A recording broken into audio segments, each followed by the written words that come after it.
programang ito ay rated SPG. Striktong patnubay at gabay ng magulang ang kailangan. Maaaring may masiselang tema, lengguwahe, karahasan, sexual, horror o droga na hindi angkop sa mga bata.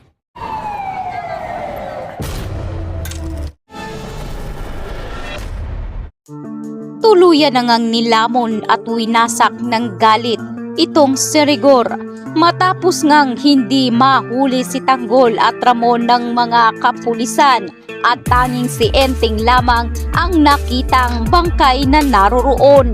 Kaya naman itong si Roberto ay desperado na. Agad ngang nagdesisyon itong si Rigor na kunin sa selda si Tinding at Roda.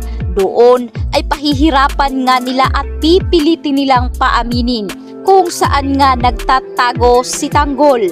Subalit, anuman ang gawin ni Rigor na pagpapahirap sa dalawa ay hindi nga aaminin nila Tinding kung saan nagtatago itong si Tanggol.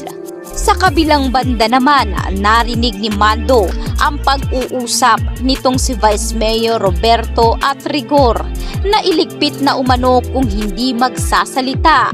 Walang kaalam-alam si Mando na itong si Tinding at Roda na pala ang tinutukoy na ipaliligpit. Kaya agad ngang nagdesisyon itong si Mando na pumunta sa kwartong ipinagbabawal ngang pasukin. Doon nakita ni Mando na aktuhan niya na nakatutok na ang baril ni Rigor sa walang malay na si Tinding.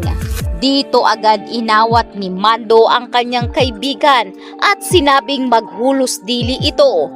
Masyado na nga rong brutal ang ginagawa ni Rigor. Ganito na nga ba raw kung utusan siya ng mga gerero? Dali-dali niya agad susundin.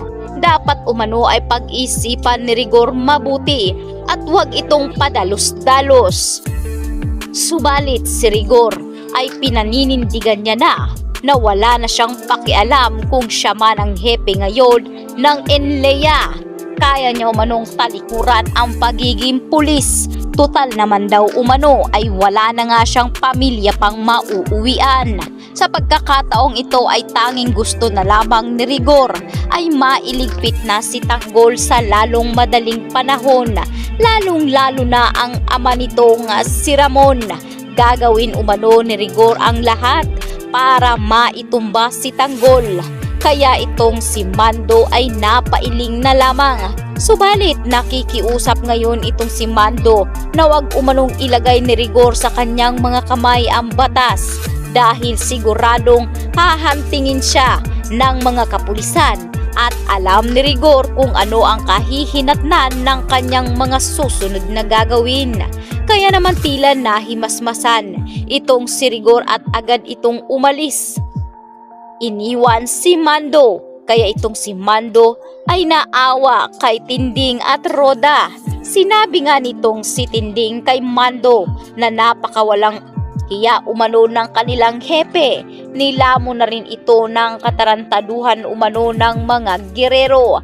Siguradong pagbabayaran umano nitong si Rigor ang lahat ng ginawa nito sa lahat ng mga pagkakamaling ginawa ni Rigor kay Tanggol. Ganon pa man ay wala na ring magagawa si Mando. Ano man ang kanyang pakikiusap kay Rigor ay sarado na umano ang isipan nito. Dito na rin natin makikita dahil magdidesisyon na ang ating bida na lumantad na at ipaglaban ang kanyang karapatan bilang mayor ng lungsod ng Maynila.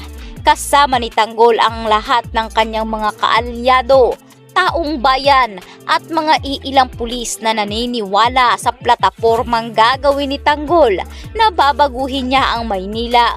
Oras na siya na ang maupo bilang bagong alkalde ng lungsod. Kasabay nito ay sinamahan nga ni Mando ang kanyang inaanak na si Tanggol na lusubin na ang munisipyo.